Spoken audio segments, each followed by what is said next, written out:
Back to Colorado Sports Connection. We're coming to you from Big Bill's New York Pizza in Centennial, and we're talking with Missy Franklin.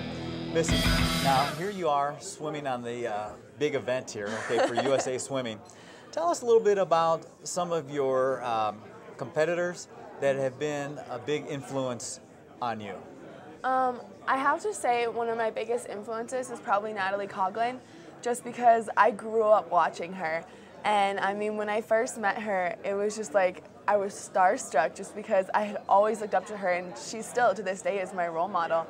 And so once I started going on trips with her, it was just like, it was unbelievable. And I have just learned so much from her, and just watching her and just seeing what I can work on to be more like her. And I mean, in every way. And there's so many other, like my very first national, I wasn't on the national team, but I went to them to Manchester, England for Duel in the Pool, where it was the US team against the European All-Stars.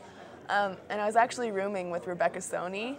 And at that time, I was just like, oh my gosh, like I'm rooming with Rebecca Stoney, like, and it was so incredible. And but just being able to be a part of it, and now being like as good friends with them as I am, it's unbelievable. And every time like I just sit back and think about it, I think about how lucky I am and the opportunities that have been given to me, and I just want to use the best of them that I can. So now, for those of us that are new to the sport, tell us a little bit about the accomplishments of Natalie and Rebecca there. Okay, well, in the '08 Olympics, Rebecca was absolutely unbelievable. She won the gold in the 100 and 200 breaststroke, I believe. Okay. And she beat Liesl Jones in the 200 breaststroke for the first time in like, oh my gosh, years. Like Liesl Jones was the 200 breaststroker from Australia. No one messed with her.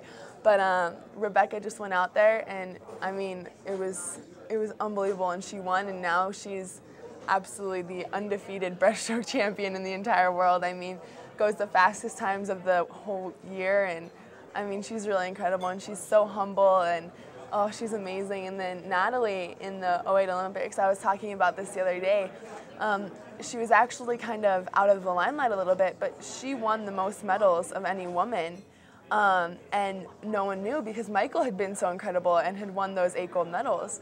So, but she's so diverse, and she can swim anything, and that's really what I want to be like, and so I just look up to her in that way. So when you have a chance to meet these two, let's talk about Natalie, because I believe, like you said, she's been your role model there. What advice has she given to you? I mean, it has been everything. Just the fact that she was so nice to me when I went on that team, because I was so scared, but she was so welcoming. And I mean, even now, like, if we're doing warm-up and she's just watching me, she'll give me tips on my underwaters, tips on my starts, like, and to have someone like Natalie Coughlin give you tips like that, it's unbelievable. And it's just like, so many people would love that, and the fact that I get the opportunity to, it's unbelievable. And so, I mean, I love it, and I try and take everything she says to me to heart, and I really work on it. So now you get to meet a lot of the great swimmers. You mentioned Michael Phelps, and I believe, correct me if I'm wrong here on his pronunciation of his name, Ryan Lochte? Lochte. Yep. Talk about these two guys and their achievements.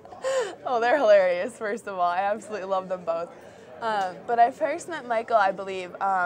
Their club team actually comes down here to the Olympic Training Center in Colorado Springs, and they stay here for a few weeks and train. And so the first time I met him, I went up with them to train there, because it's so convenient because we only live an hour away. So he's hilarious. Like, he's one of the funniest guys I've ever met. But kind of being in his presence at first was really like unbelievable. But once you really get to know them, it's just like they're totally normal people. Like, they're just amazing at what they do. And Ryan is hilarious, and he went to Dubai, and we talked a lot there and over Pan Packs, and I mean, they're really, really great guys. So it's an honor to know them. Now, hopefully Ryan is going to help you when you get your own shoe endorsements. Have you seen his commercials? Yeah, let's hope so. They're pretty crazy. They're out there. They are out there. So are his shoes. When we come back, we're going to take another break, but I want to talk to you then about how when you've met your role models and how you've taken that to help your high school teammates. When we come back, we'll continue our talk with Missy Franklin right here on Colorado Sports Connection.